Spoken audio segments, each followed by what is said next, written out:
नमस्कार, welcome to my channel. बहुत बहुत स्वागत है आप लोगों का हमारे चैनल एजुकेशनल एकेडमी पे। तो चलिए स्टार्ट करते हैं आज का सेशन। ठीक है, तो जल्दी से जुड़ जाएं और सेशन को शेयर कर दीजिए। तो हम लोग स्टार्ट करते हैं आज का सेशन।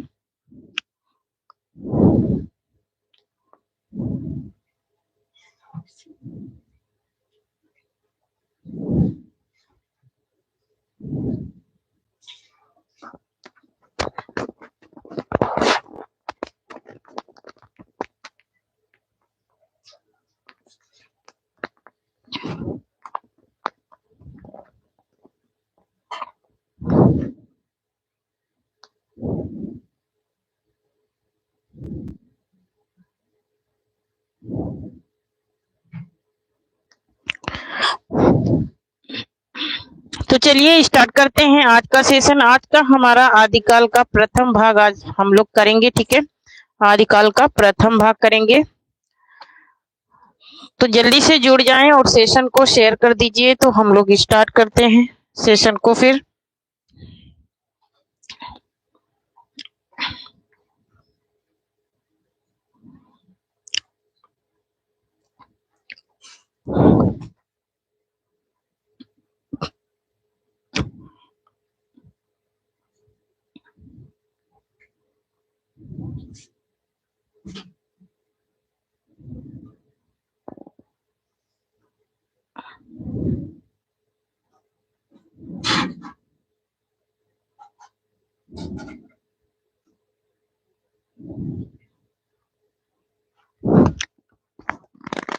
तो आज हम लोग करेंगे आदिकाल से। ठीक है, आदिकाल से आज हम लोग करेंगे। तो जल्दी से जुड़ जाएं और जल्दी से सेशन को शेयर कर दीजिए। ठीक है, तो यहाँ पर देखिए आज हम लोग आदिकाल के क्वेश्चन करने जा रहे हैं। तो पहला क्वेश्चन है कि आदिकाल को आरंभिक काल किसने कहा है? गणपत चंद्र गुप्त ने, मिश्र बंधु ने, आचार्य विश्वनाथ ने या फिर रामचंद्र शुक्ल ने? जल्दी से बताएं यहाँ पर इसका राइट आंसर क्या हो जाएगा। यहाँ पर इसका राइट आंसर क्या हो जाएगा? तो आदिकाल को आरंभिक काल की संज्ञा किसने दी है, किस विद्वान ने दी है, ये बात यहाँ पर पूछ रहा है। तो यहाँ पर इसका राइट आंसर हो जाएगा ऑप्शन नंबर बा हो जाएगा, मिश्र बंधुओं ने दिया है, आदिकाल का आरंभिक काल नाम दिया है। नेक्स्ट देख लेते हैं।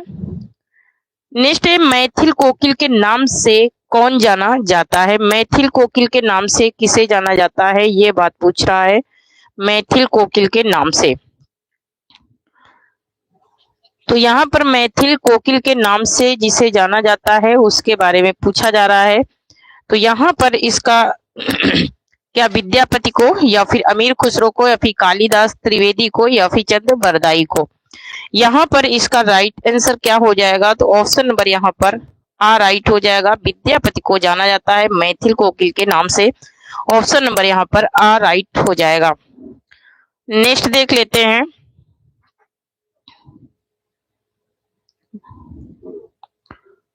कल की क्लास जो उपन्यास की हुई थी, मैंने कहा था कि 100 क्वेश्चन कराऊंगी, लेकिन बीच में ही नेटवर्क ऐसा गड़बड़ किया कि हमारे 20 क्वेश्चन रह गए थे। ठीक है, तो मैं नेक्स्ट क्लास में करा दूं। ठीक है, क्योंकि आज तो सेशन मैंने आदिकाल का लगा दिया, नहीं तो मैं उसमें भी करा देती। मैं कंटेंट जब कराऊंगी उपन्यास का तो उसमें वो 20 क्वेश्चन जो बचे थे वो मैं करवा दूंगी उपन्यास के, क्योंकि उसमें बहुत ही महत्वपूर्ण उपन्यास के क्वेश्चन थे। ठीक है, तो कंटेंट कराऊंगी उसके साथ में वो 20 क्वेश्चन करा दूंगी। 80 क्वेश्चन हुए थे, 80 के बाद हमारा नेटवर्क बहुत ही गड़बड़ कर गया था। ठीक है, क्योंकि वो चल ही नहीं रहा था, इसलिए क्लास लगी नहीं पाई, कट गई थी क्लास बीच में। नेक्स्ट है कि आदिकाल को चारण काल किसने कहा? राम कुंवर वर्मा ने, रामविलास शर्मा ने, रामचंद्र शुक्ल ने या फिर हजारी प्रसाद द्विवेदी ने? आदिकाल को चारण काल किसने कहा है, ये बात पूछी जा रही है। तो आदिकाल को चारण काल नाम देने वाले कौन है? राम कुंवर वर्मा है। राम कुंवर वर्मा ने आदिकाल को चारण काल नाम और संधि काल दो नाम इन्होंने दिया है। नेक्स्ट देख लेते हैं। नेक्स्ट है कि राउलवेल के रचनाकार कौन है? बहुत ही इंपॉर्टेंट ये रचना है, क्योंकि ये बार बार पूछी जाती है। रोड़ा कवि हैं, कालिदास त्रिवेदी हैं, स्वयंभू हैं या फिर गोकुल नाथ हैं? यहाँ पर इसका राइट आंसर क्या हो जाएगा? तो राहुल वेल के कौन है? रोड़ा कवि हैं। ऑप्शन नंबर यहाँ पर आ राइट हो जाएगा। नेक्स्ट देख लेते हैं। नेक्स्ट है अजमेर के शासक से संबंधित रचना कौन सी है? अजमेर के शासक से संबंधित रचना की बात हो रही है यहाँ पर। पृथ्वीराज रासो, बिसल देव रासो, कुमार रासो या फिर परमाल रासो। तो जल्दी से बताएं यहाँ पर इसका राइट आंसर क्या हो जाएगा? अजमेर के शासक से संबंधित रचना पूछी जा रही है। अजमेर के शासक से संबंधित रचना, अजमेर के शासक से संबंधित रचना पूछी जा रही है। तो यहाँ पर इसका राइट आंसर क्या हो जाएगा? अजमेर के शासक से जो संबंधित रचना है वो कौन सी रचना है? तो वो है बिसल देव रासो है। ऑप्शन नंबर यहाँ पर बा राइट हो जाएगा। ऑप्शन नंबर बा राइट हो जाएगा। नेक्स्ट देख लेते हैं। नेक्स्ट है कि निम्न में से किस रचना को आदिकाल का मेघदूत कहा जाता है? ठीक है, कौन सी रचना ऐसी है जिसको आदिकाल का मेघदूत कहा जाता है? राहुल वेल को, संदेश रासक को, भारतेश और बाहुबली रास को या फिर उपदेश रसायन रास को? किसको कहा जाता है आदिकाल का मेघदूत? ये बात पूछी जा रही है कि आदिकाल का मेघदूत किस रचना को कहा जाता है। ठीक है, आदिकाल का मेघदूत पूछ रहा है कि आदिकाल का मेघदूत किसको कहा जाता है? कौन सी रचना है जिसको आदिकाल का मेघदूत कहा जाता है? तो यहाँ पर इसका राइट आंसर जो है वो कौन सा हो जाएगा? वो हो जाएगा ऑप्शन नंबर बा हो जाएगा। संदेश रासक को आदिकाल का मेघदूत कहा जाता है। अब्दुल रहमान की ये रचना है। नेक्स्ट है कि फरमान रासो को अन्य किस नाम से जाना जाता है? अन्य किस नाम से जाना जाता है? पृथ्वीराज रासो के नाम से, आल्हा खंड के नाम से या फिर कुमार रासो के नाम से या फिर विजयपाल रासो के नाम से? तो ये जो जाना जाता है ये अन्य नाम से, अन्य कौन सा नाम है इसका? अन्य नाम है आल्हा खंड। ऑप्शन नंबर बा राइट हो जाएगा। नेक्स्ट है कि रासो शब्द की उत्पत्ति रसायन से किसने मानी है? रासो शब्द की जो उत्पत्ति है वो रसायन से किसने मानी है? ग्रासा दत्तासी ने, रामचंद्र शुक्ल ने, पंडित हर प्रसाद शास्त्री ने या फिर हजारी प्रसाद द्विवेदी ने? यहाँ पर इसका राइट आंसर क्या हो जाएगा? रासो शब्द की जो उत्पत्ति है वो रसायन से किसने मानी है? ये बात यहाँ पर पूछी जा रही है। तो रासो शब्द की जो उत्पत्ति रसायन से मानने वाले विद्वान है वो कौन है? वो है रामचंद्र शुक्ल हैं। ऑप्शन नंबर यहाँ पर बा राइट हो जाएगा। रामचंद्र शुक्ल ने रसायन से माना है। नेक्स्ट है कि डॉक्टर राम कुंवर वर्मा के अनुसार हिंदी का प्रथम कवि कौन है ना? प्रथम कवि बहुत पूछे जाते हैं, अंतिम भी पूछे जाते हैं। तो राम कुंवर वर्मा के अनुसार पूछा जा रहा है कि राम कुंवर वर्मा ने किसको प्रथम कवि माना है? ये बात यहाँ पूछी जा रही है। तो यहाँ पर कह रहा क्या सरहप्पा को माना है या फिर देवसेन को या फिर स्वयंभू को या फिर अब्दुल रहमान को? तो राम कुंवर वर्मा ने किसको माना है? स्वयंभू को माना है। वहीं राहुल शंकरत्यायन ने सरहप्पा को माना है और हजारी प्रसाद द्विवेदी ने अब्दुल रहमान को माना है ना। तो ये प्रथम कवि मानने वाले आचार्य हैं। तो राम कुंवर वर्मा ने स्वयंभू को माना है। नेक्स्ट देख लेते हैं। नेक्स्ट है भारतेश और बाहुबली रास के रचनाकार कौन है? गणपति चंद्र गुप्त हैं, शालिभद्र सूरी हैं, जगनीक हैं या फिर सरहद पाद हैं? तो यहाँ पर इसका राइट आंसर हो जाएगा ऑप्शन नंबर बा हो जाएगा। कौन है? शालिभद्र सूरी की ये रचना है भारतेश और बाहुबली रास। नेक्स्ट देख लेते हैं। नेक्स्ट है पाहुड़ दोहा के रचनाकार हैं। पाहुड़ दोहा जो है ये किसकी रचना है? सरहप्पा की है, पुष्पदंत की है, धनपाल की है या फिर राम सिंह की है? तो पाहुड़ दोहा जो रचना है ये राम सिंह की रचना है। ऑप्शन नंबर यहाँ पर दा राइट हो जाएगा। नेक्स्ट देख लेते हैं। नेक्स्ट है पृथ्वीराज रासों में कितने सर्ग हैं? पृथ्वीराज रासों में सर्गों की संख्या पूछ रहा है कि कितने सर्ग हैं पृथ्वीराज रासों में? कह रहा क्या 69 हैं या फिर 74 हैं या फिर 72 हैं या फिर 71 हैं? तो यहाँ पर इसका राइट आंसर क्या हो जाएगा? तो पृथ्वीराज रासों में सर्गों की संख्या कितनी है? 69 है। ऑप्शन नंबर आ राइट हो जाएगा। नेक्स्ट देख लेते हैं। एक बार कमेंट कीजिए कि आप लोगों तक आवाज पहुंच रही है या नहीं पहुंच रही है, क्योंकि कभी कभी आवाज नहीं जाती है और आप कमेंट भी नहीं करते हैं। ठीक है, तो कमेंट में एक बार बताइए कि आवाज आप लोगों तक पहुंच रही है या नहीं। ठीक है, तो क्वेश्चन नंबर 13 है कि विशल देव रासों में कीरा बिसलदेव रासो में किस शैली का प्रयोग किया गया है, ये बात पूछ रहा है। संगारिक शैली का, गेय शैली का, आख्यान शैली का, फिर प्रबंध शैली का। तो यहाँ पर जो प्रयोग किया गया वो किस शैली का प्रयोग किया गया है, ये बात पूछ रहा है। किसमें? बिसलदेव रासो में। तो गेय शैली का प्रयोग हुआ है बिसलदेव रासो में। नेक्स्ट क्वेश्चन देख लेते हैं। श्रृंगार काव्य है, श्रृंगार काव्य कौन सा है, ये बात यहाँ पर पूछी जा रही है। श्रृंगार काव्य कह रहा बिसलदेव रासो या फिर परमाल रासो या फिर पृथ्वीराज रासो या फिर जय मयंक जस चंद्रिका। श्रृंगार काव्य की बात हो रही है, तो श्रृंगार काव्य यहाँ पर कौन सा है, ये बात पूछ रहा है। श्रृंगार काव्य है बिसलदेव रासो, ऑप्शन नंबर आ राइट हो जाएगा। नेक्स्ट है कि निम्न में से कौन सा विद्वान पृथ्वीराज रासो का अप्रामाणिक मानता है। पृथ्वीराज रासो को अप्रामाणिक मानने वाले विद्वान कौन से हैं, ये बात यहाँ पर पूछी जा रही है। श्याम सुंदर दास, मिश्र बंधु, आचार्य रामचंद्र शुक्ल या फिर सुनीत कुमार चटर्जी। अप्रामाणिक किसने माना है, ये बात पूछ रहा है। अप्रामाणिक, तो अप्रामाणिक किसने माना है, ये आचार्य रामचंद्र शुक्ल ने इसे अप्रामाणिक माना है। नेक्स्ट है कि आल्हा किस ऋतु में गाया जाता है। ग्रीष्म ऋतु में, वर्षा ऋतु में, शरद ऋतु में या फिर वसंत ऋतु में। ठीक है, आल्हा किस ऋतु में गाया जाता है, ये बात पूछ रहा है। तो ये वर्षा ऋतु में गाया जाता है, ऑप्शन नंबर यहाँ पर बा राइट हो जाएगा। जो आल्हा है ये वर्षा ऋतु में गाया जाता है। नेक्स्ट देख लेते हैं। नेक्स्ट है इनमें से असंगत है। ठीक है, असंगत युग्म कौन सा है, ये बात यहाँ पर पूछ रहा है। बिसलदेव रासो नरपति नाल का है, कुमार रासो जगनिक का है, विजयपाल रासो नल सिंह का है या फिर राहुल बेल रोड़ा कवि का है। यहाँ पर गलत को बताना है कि गलत कौन सा है। तो यहाँ पर जो कुमार रासो है ये जगनिक का नहीं है, ऑप्शन नंबर बा राइट हो जाएगा। कुमार रासो जगनिक का नहीं है। ठीक है, कमेंट में बताइए किसका है, कमेंट में बताइए कि ये किसका है। किसी का कमेंट आज शो नहीं कर रहा है, क्या बात है भाई। तो नेक्स्ट देख लेते हैं। नेक्स्ट है कि श्रावकाचार का रचना काल क्या है।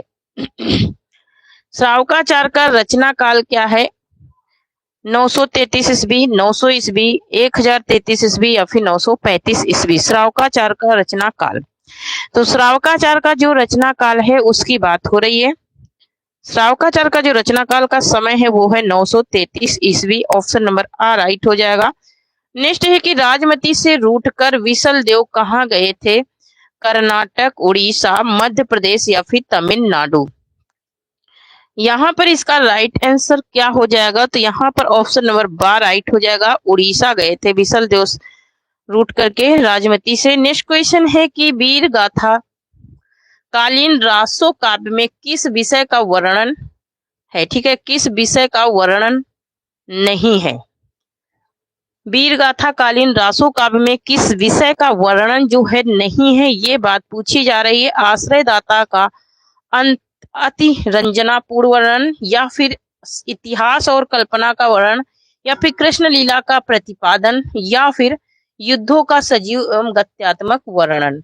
यहाँ पर इसका राइट आंसर क्या हो जाएगा, तो यहाँ पर जो इसका राइट आंसर है वो क्या हो जाएगा, ये बात पूछ रहा है। कौन से विषय का वर्णन नहीं है, तो यहाँ पर कृष्ण लीला का प्रतिपादन नहीं किया गया है। बाकी सारे ऑप्शन सही है। आश्रयदाताओं का अतिरंजनापूर्ण वर्णन किया गया है, इतिहास और कल्पना का वर्णन किया गया है, युद्धों का सजीव वर्णन और गत्यात्मक वर्णन हुआ ही है, ये तो पता ही है। नेक्स्ट देख लेते हैं। नेक्स्ट है कि आदिकाल को वीर काल किसने कहा है। आदिकाल को वीर काल किसने कहा है, विश्वनाथ प्रसाद मिश्र ने, मोहन अवस्थी ने, गणपत चंद्रगुप्त ने या फिर आचार्य चतुर्सेन शास्त्री ने। तो आदिकाल को वीर काल नाम देने वाले कौन है, वो है आचार्य विश्वनाथ प्रसाद मिश्र हैं। आचार्य विश्वनाथ प्रसाद मिश्र ने आदिकाल को वीर काल कहा है। नेक्स्ट है कि निम्न में से कौन सा वीर गाथात्मक रासो काव्य नहीं है। नहीं की बात हो रही है। पृथ्वीराज रासो, विसलदेव रासो, परमाल रासो या फिर हमीर रासो। यहाँ पर इसका राइट आंसर क्या हो जाएगा, क्वेश्चन नंबर 22 का पूछ रहा है। तो क्वेश्चन नंबर 22 का जो राइट आंसर है वो हो जाएगा ऑप्शन नंबर बा, विसलदेव रासो। नेक्स्ट है कि पृथ्वीराज रासो को सर्वप्रथम अप्रामाणिक किसने माना है। अप्रामाणिक मानने वाले कौन है, ये बात यहाँ पर पूछी जा रही है। क्वेश्चन नंबर 23 का राइट आंसर क्या हो जाएगा, तो डॉक्टर बूलर ने माना है, यहाँ पर बराबर दिख नहीं रहा ना, डॉक्टर किसने माना है, डॉक्टर बूलर ने माना है, किसने माना है, डॉक्टर बूलर ने माना है। नेक्स्ट देख लेते हैं,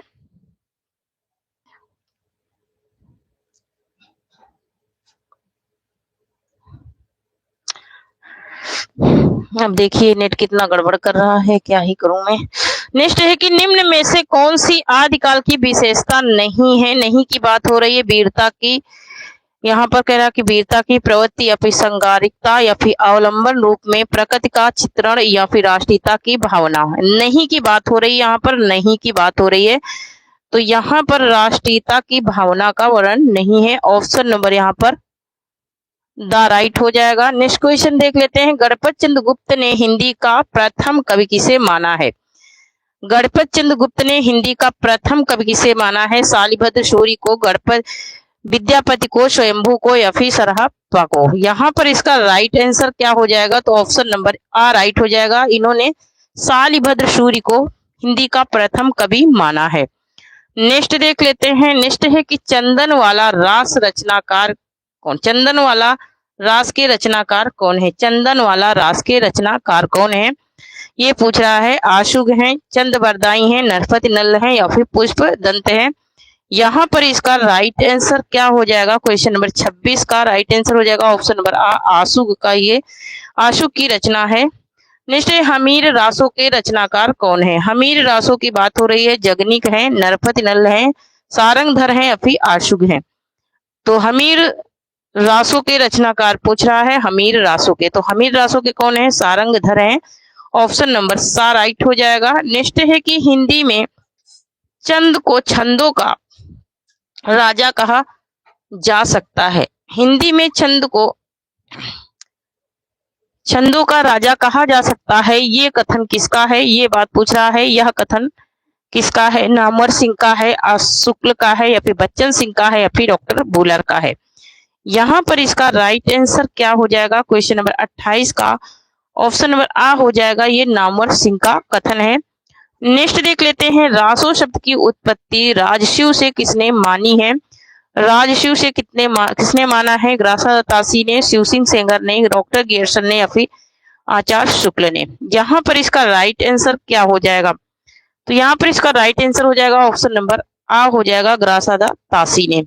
नेक्स्ट है आदिकाल को सिद्ध सामंत काल किसने कहा है, राहुल शंकरत्यायन ने, नामवर सिंह ने, हजारी प्रसाद द्विवेदी ने, मिश्र बंधु ने।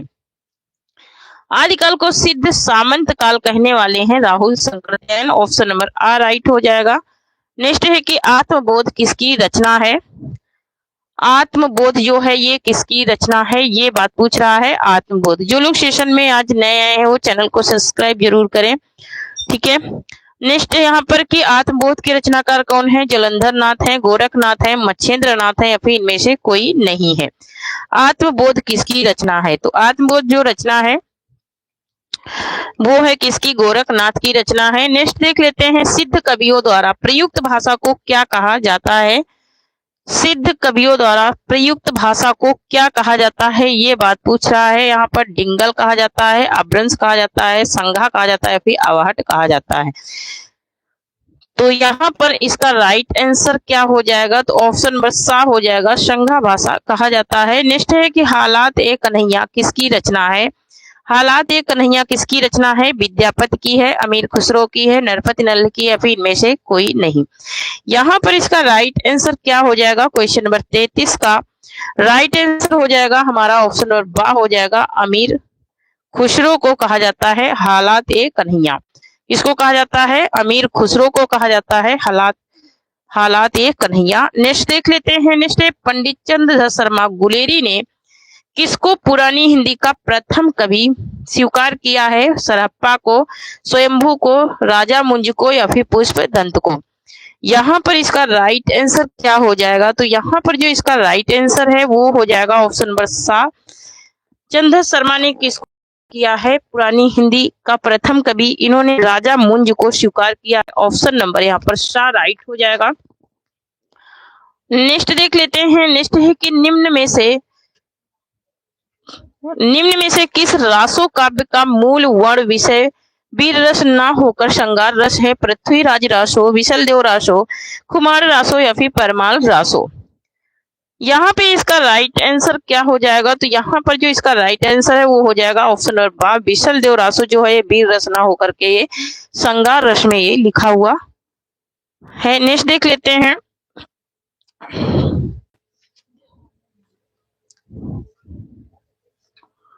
नेक्स्ट है कि माधो हम परिणाम निराशा, ये पंक्ति जो है ये किसकी है? तो ये पंक्ति जो है ये है विद्यापति की, ऑप्शन नंबर बा यहाँ पर राइट हो जाएगा। नेक्स्ट देख लेते हैं। नेक्स्ट है कि किस कवि को अभ्रंश का वाल्मीकि कहा जाता है? किस कवि को कहा जाता है? तो स्वयंभू को कहा जाता है, ऑप्शन नंबर द राइट हो जाएगा। नेक्स्ट देख लेते हैं। नेक्स्ट है कि किस कवि को अभिनव जयदेव नाम से जाना जाता है? तो अभिनव जयदेव के नाम से किसको जाना जाता है? विद्यापति को जाना जाता है। अभिनव जयदेव के नाम से जाना जाता है, विद्यापति को जाना जाता है। नेक्स्ट है उपदेश रसायन के रचनाकार कौन है? तो उपदेश रसायन के रचनाकार की बात हो रही है। उपदेश रसायन किसका है? ये जिनदत्त सूर्य का है, ऑप्शन नंबर आ राइट हो जाएगा। नेक्स्ट देख लेते हैं। नेक्स्ट है कि निम्न में कौन सी शिलांकृत कृति कही जाती है? पाहुड़, दोहा, राउलवेल, प्रकट पैगलम या फिर वर्ण रत्नाकर, है ना। शिलांकृत मतलब कि जो शिलाओं पर लिखी गई, पत्थरों पर, है ना। तो क्या है? राउलवेल को लिखा गया है शिलाओं पर। नेक्स्ट है कि निम्न में से कौन सी रचना व्याकरण ग्रंथ है? कीर्तिलता, वर्ण रत्नाकर, उक्त व्यक्ति प्राकरण या फिर प्रकट पैगलम। तो यहाँ पर जो व्याकरण ग्रंथ है उसकी बात हो रही है। व्याकरण ग्रंथ कौन सा है? उक्त व्यक्ति प्राकरण है, ऑप्शन नंबर यहाँ पर सा राइट हो जाएगा। नेक्स्ट है परमार्थ प्रकाश के रचनाकार कौन है? परमार्थ प्रकाश के रचनाकार कौन है? राम सिंह है, जो इंद है, मेरुतुंग है या फिर हेमचंद है। यहाँ पर इसका राइट आंसर क्या हो जाएगा? जल्दी से बताएं। तो यहाँ पर जो इसका राइट आंसर है वो हो जाएगा ऑप्शन नंबर बा, जो इंद है इसके रचनाकार। नेक्स्ट है कि निम्न में से कौन सा युग्म संगत है? कौन सा युग्म है जो संगत है? यहाँ पर कह रहा है कि विशलदेव रासो नरपति नल बिल्कुल सही है, कुमार रासो जगनिक का नहीं है, विजयपाल रासो चंद्रबरदाई का नहीं है, परमाल रासो दलपत विजय का नहीं है। ठीक है, तो यहाँ पर जो ऑप्शन नंबर आ है यही क्या है? सही है। ठीक है, ऑप्शन नंबर आ वाला क्या है? सही है। नेक्स्ट देख लेते हैं। नेक्स्ट है कि कालक्रम की दृष्टि से सबसे पुराने कवि कौन है? कालक्रम की दृष्टि से पूछ रहा है। विद्यापति हैं, सूरदास हैं, तुलसीदास हैं या फिर बिहारी हैं। यहाँ पर इसका राइट आंसर क्या हो जाएगा? कालक्रम की दृष्टि से पूछ रहा है, तो कालक्रम की दृष्टि से सबसे पुराने कवि हैं विद्यापति, ऑप्शन नंबर आ राइट हो जाएगा। नेक्स्ट देख लेते हैं। नेक्स्ट है कि किस ग्रंथ में चंद्रबरदाई को छप्पियों का राजा कहा गया है? ठीक है, शिव सिंह सरोज में, पृथ्वीराज रासो में, मुंज रासो में या फिर इनमें से कोई नहीं, है ना। तो किस ग्रंथ में कहा गया है चंद्रबरदाई को छप्पियों का राजा? तो ये शिव सिंह सरोज में कहा गया है, ऑप्शन नंबर यहाँ पर आ राइट हो जाएगा। शिव सिंह सरोज में कहा गया है। नेक्स्ट देख लेते हैं। नेक्स्ट है काया तरुवर पंच विडाल किसकी है? कड़प्पा की है, सरप्पा की है, लुइपा की है, फिर सरहप्पा की है। यहाँ पर इसका राइट आंसर क्या हो जाएगा? तो यहाँ पर जो इसका राइट आंसर है वो हो जाएगा क्या? ऑप्शन नंबर यहाँ पर सा राइट हो जाएगा। लुइपा की ये पंक्तियां हैं। नेक्स्ट साहित्य का, चारण साहित्य किस साहित्य का दूसरा नाम है? चारण साहित्य जो है ये किस साहित्य का दूसरा नाम है? ये रासो साहित्य का दूसरा नाम है। नेक्स्ट देख लेते हैं। नेक्स्ट है कि कौल ज्ञान निर्णय के रचनाकार कौन है?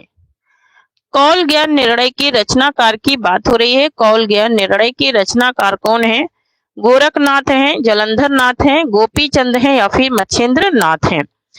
यहाँ पे इसका राइट आंसर क्या हो जाएगा? बहुत ज्यादा नेटवर्क प्रॉब्लम कर रहा, देखो बराबर दिख नहीं रहा, एकदम ब्लर दिख रहा है ना। तो यहाँ पर देखिए ऑप्शन नंबर द राइट हो जाएगा, मच्छेंद्र नाथ है। नेक्स्ट क्वेश्चन देख लेते हैं। नेक्स्ट है कि आदिकाल और भक्ति काल के बीच एक स्वर्मिक कड़ी किसे कहा गया है? एक स्वर्मिक कड़ी किसे कहा गया है? ये बात यहाँ पर पूछ रहा है। जयदेव को, विद्यापति को, जयसी को या फिर जगनिक को। आदिकाल और भक्ति काल के बीच एक स्वर्मिक कड़ी किसको कहा गया है, ये बात पूछ रहा है। तो ये कहा गया है विद्यापति को। नेक्स्ट क्वेश्चन है कि वीर गाथा काल के प्रसिद्ध प्रबंध काव्य का क्या नाम है। प्रसिद्ध प्रबंध काव्य का नाम पूछ रहा है, प्रसिद्ध प्रबंध काव्य का नाम। ठीक है, प्रसिद्ध प्रबंध काव्य का नाम पूछ रहा है कि प्रसिद्ध प्रबंध काव्य का क्या नाम है। पद्मावत है, पृथ्वीराज रासो है, कामायनी है या फिर रामचरितमानस है। यहाँ पर इसका राइट आंसर क्या हो जाएगा, तो प्रसिद्ध प्रबंधात्मक काव्य है पृथ्वीराज रासो है। नेक्स्ट देख लेते हैं किस रासो में महाराणा प्रताप सिंह का भी वर्णन हुआ है। किस रासों में महाराणा प्रताप सिंह का वर्णन हुआ है, ये बात पूछ रहा है। बुद्धि रासों में, कुमार रासों में, विजय पाल रासों में या फिर हमीर रासों में। यहाँ पर इसका राइट आंसर क्या हो जाएगा क्वेश्चन नंबर 51 का, तो क्वेश्चन नंबर 51 मतलब कि 51 का राइट आंसर हो जाएगा ऑप्शन नंबर बा, कुमार रासों में हुआ है किसका, महाराणा प्रताप सिंह का वर्णन। नेक्स्ट देख लेते हैं। नेक्स्ट है कि किस रासो ग्रंथ का एक पद प्रकट पैगलम में मिलता है। हमीर रासों का, पृथ्वीराज रासों का, परमाल रासों का या फिर कुमार रासों का। तो यहाँ पर इसका राइट आंसर क्या हो जाएगा, क्वेश्चन नंबर 52 का राइट आंसर हो जाएगा हमारा ऑप्शन नंबर आ हो जाएगा। ये हमीर रासों में मिलता है एक पद प्रकट पैगलम में। नेक्स्ट देख लेते हैं। नेक्स्ट है कि पृथ्वीराज रासों का सबसे बड़ा समय कौन सा है। पृथ्वीराज रासों का सबसे बड़ा समय कौन सा है। पद्मावत समय है, कनवज युद्ध समय है या फिर कैमाश बद समय है या फिर विनय मंगल समय है। यहाँ पर इसका राइट आंसर क्या हो जाएगा, तो यहाँ पर जो इसका राइट आंसर है वो हो जाएगा ऑप्शन नंबर बा हो जाएगा, कनवज युद्ध हो जाएगा, ऑप्शन नंबर बा राइट हो जाएगा। नेक्स्ट देख लेते हैं। नेक्स्ट है कि निम्न में से कौन सी रचना पुष्पदंत की नहीं है। महापुराण, राजकुमार चर्यु या फिर पाउम चर्यु या फिर जसहर चर्यु, है ना। तो यहाँ पर जो इनकी रचना नहीं है वो है पाउम चर्यु, ये स्वयंभू का है, इनका नहीं है। बाकी के ये तीनों हैं, ठीक है, बाकी के ये तीनों पुष्पदंत के हैं। नेक्स्ट है भविष्यति कहा के रचनाकार कौन है। भविष्यति कहा मोस्ट इंपोर्टेंट है, हेमचंद है, धनपाल है, सरहप्पा है या फिर स्वयंभू है। तो भविष्यति कहा रचना किसकी है ये बात पूछ रहा है। तो भविष्यति कहा जो रचना है ये है धनपाल की, ऑप्शन नंबर यहाँ पर बा राइट हो जाएगा। नेक्स्ट देख लेते हैं। नेक्स्ट है कि मुकरी लिखने का सर्वप्रथम प्रयास किसने किया। मुकरी लिखने का सर्वप्रथम प्रयास करने वाले कौन है, ये बात पूछ रहा है। मुकरी लिखने का सर्वप्रथम प्रयास किसने किया है। अमीर खुसरो ने, चंद्रबरदाई ने, नरपत नाल ने या फिर पुष्पदंत ने। यहाँ पर इसका राइट आंसर क्या हो जाएगा, थोड़ा सा शेयर कर दीजिए, बहुत कम लोग दिख रहे हैं आज। तो यहाँ पर ऑप्शन नंबर आ राइट हो जाएगा, अमीर खुसरो ने शुरू किया था सबसे पहला प्रयास।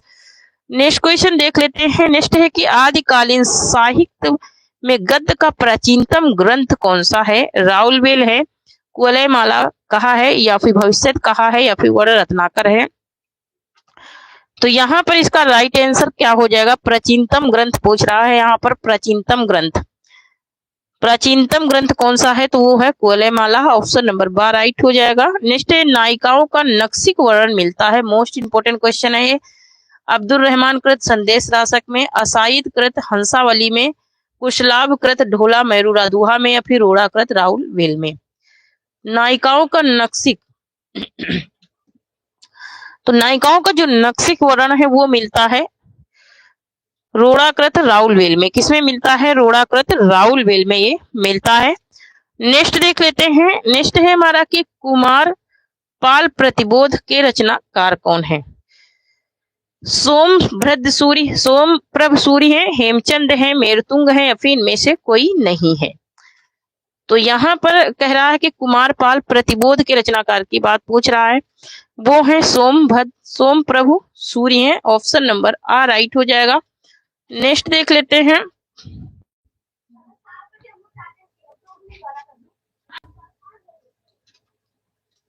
नेक्स्ट है कि 63 सलाका पुरुषों के जीवन का वर्णन हुआ है। 63 सलाका में पुरुषों के जीवन का वर्णन हुआ है चर्यु काव्यों में, महापुराण में, कथा काव्य में या फिर कुमार रासों में। 63 सलाका में किस पुरुषों का के जीवन का वर्णन हुआ है ये बात पूछ रहा है। तो ये जो वर्णन हुआ है ये वर्णन हुआ है किसका, ये हुआ है महापुराण में। किसमें हुआ है? महापुराण में हुआ है। नेक्स्ट क्वेश्चन देख लेते हैं। नेक्स्ट है कि the modern vernacular literature of Hindustan में वर्णित कवियों की संख्या कितनी है? इसमें कवियों की संख्या पूछ रहा है, कुल संख्या इसमें कितनी है? तो वो है 952 कवियों की संख्या है। नेक्स्ट है कि सिद्ध कवियों की भाषा को संज्ञा नाम किसने दिया? मेरुतुंग तथा आनंद तिलक ने, नयादि तथा देवसेन ने, हरिभद्र सूरि तथा राम सिंह ने, या फिर अद्रवज तथा मुनिदत्त ने? किसने दिया है इनका संज्ञा भाषा नाम? ये बात पूछ रहा है। तो ये नाम देने वाले हैं कौन? अद्रवज तथा मुनिदत्त ने दिया है। नेक्स्ट है कि पृथ्वीराज रासो को किसने प्रामाणिक ग्रंथ माना है? डॉक्टर श्याम सुंदर दास ने, डॉक्टर बुलर ने, आचार्य शुक्ल ने, या फिर गौरी शंकर हीराचंद ओझा ने? तो किसने माना है ये बात पूछ रहा है। ये मानने वाले हैं कौन?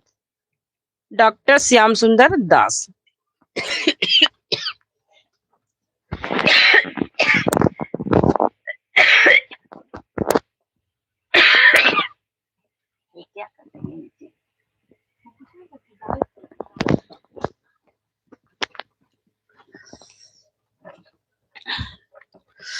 नेक्स्ट क्वेश्चन देख लेते हैं। नेक्स्ट है कि प्रशस्ति मूलक मुक्तक काव्य है। पृथ्वीराज रासो है, भारतेश्वर बाहुबली रास है, जसमयंक जय चंदिका है, या फिर जयमयंक जस चंदिका है, या फिर प्रकट पैगलम है? यहाँ पर इसका राइट आंसर क्या हो जाएगा? प्रशस्ति मूलक मुक्तक काव्य की बात हो रही है। तो यहाँ पर इसका राइट आंसर क्या हो जाएगा? तो यहाँ पर जो इसका राइट आंसर है वो क्या हो जाएगा? ऑप्शन नंबर द राइट हो जाएगा, प्रकट पैगलम। नेक्स्ट है विद्यापति पदावली का संपादन किसने किया? निराला ने किया, बेनीपुरी ने किया, आगे ने किया, या फिर दिनकर ने किया? विद्यापति की पदावली का संपादन किसने किया है ये बात पूछी जा रही है। तो विद्यापति की जो पदावली का संपादन करता है उसकी बात हो रही है। तो वो कौन है? बेनीपुरी है। ऑप्शन नंबर यहाँ पर कौन है? तो रामवृक्ष बेनीपुरी है। ऑप्शन नंबर यहाँ पर बा राइट हो जाएगा। नेक्स्ट देख लेते हैं। नेक्स्ट है कवि शेखर और अभिनव जयदेव के नाम से जाना जाता है। विद्यापति को, सूरदास को, दामोदर को, या फिर नंद दास को? तो कवि शेखर विद्यापति को ही जाना जाता है कवि शेखर के नाम से, अभिनव जयदेव के नाम से और मैथिल कोकिल के नाम से। ये इनकी उपाधियां हैं। नेक्स्ट है कि स्वयंभू कृत पाउंचर्य की विषय वस्तु किससे संबंधित है? राम कथा से, कृष्ण कथा से, लोक कथा से, या फिर जातक कथा से? यहाँ पर इसका राइट आंसर क्या हो जाएगा? ऑप्शन नंबर आ हो जाएगा। ये राम कथा पर आधारित है स्वयंभू का पाउंचर्य। नेक्स्ट क्वेश्चन देख लेते हैं। संदेश रासक जो है किस प्रकार का काव्य है? महाकाव्य है, खंड काव्य है, चंपू काव्य है, या फिर गीत काव्य है? यहाँ पर इसका राइट आंसर क्या हो जाएगा? जल्दी से बताएं। तो संदेश रासक जो है ये किस प्रकार का काव्य है? संदेश रासक जो है यह एक खंड काव्य है। ऑप्शन नंबर बा राइट हो जाएगा। नेक्स्ट है कि आदिकाल की प्रमुख संगारिक कृति कौन सी है? आदिकाल की प्रमुख संगारिक कृति पूछ रहा है। विशलदेव रासो है, पृथ्वीराज रासो है, परमाल रासो है, या फिर हमीर रासो है? यहाँ पर इसका राइट आंसर क्या हो जाएगा? आदिकाल की संगारिक कृति जो है वो है विशलदेव रासो। ऑप्शन नंबर यहाँ पर आ राइट हो जाएगा। नेक्स्ट देख लेते हैं। नेक्स्ट है पुष्पदंत किस सदी में हुए? पुष्पदंत जो है वो कौन सी सदी में हुए ये बात पूछ रहा है। 8वीं शताब्दी में, 9वीं में, 10वीं में, या फिर 11वीं में? तो पुष्पदंत जो है ये हुए थे 10वीं शताब्दी में। ऑप्शन नंबर यहाँ पर सा राइट हो जाएगा। 10वीं शताब्दी है इनका समय। नेक्स्ट देख लेते हैं। विद्यापति की पदावली की भाषा क्या है? विद्यापति की पदावली की भाषा क्या है? क्या नोटिफिकेशन नहीं पहुंचा था क्या रागिनी यादव जी?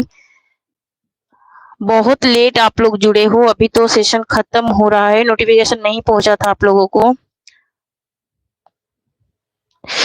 तो यहाँ पर देखिए, यहाँ पर कह रहा है विद्यापति की जो पदावली की भाषा है वो क्या है? पदावली की भाषा पूछ रहा है। पदावली की भाषा क्या है? मैथिली है। कौन सी भाषा है? ये मैथिली भाषा में लिखा गया है। विद्यापति की पदावली जो है मैथिली भाषा में लिखी गई है। तो थैंक यू फ्रेंड्स, आज के लिए इतना ही। कल इसका सेकंड भाग मैं पढ़ाऊंगी, ठीक है। कल इसका सेकंड भाग पढ़ाऊंगी जो कि हमारे 140 क्वेश्चन प्लस हैं, ठीक है। 140 प्लस क्वेश्चन है आदिकाल से, तो मैं इसका सेकंड भाग कल करवाऊंगी। तो चलिए आज के लिए इतना ही, तब तक के लिए थैंक यू। जय हिंद, जय भारत। जो लोग सेशन में आज नए आए हैं वो चैनल को सब्सक्राइब जरूर करें, ठीक है।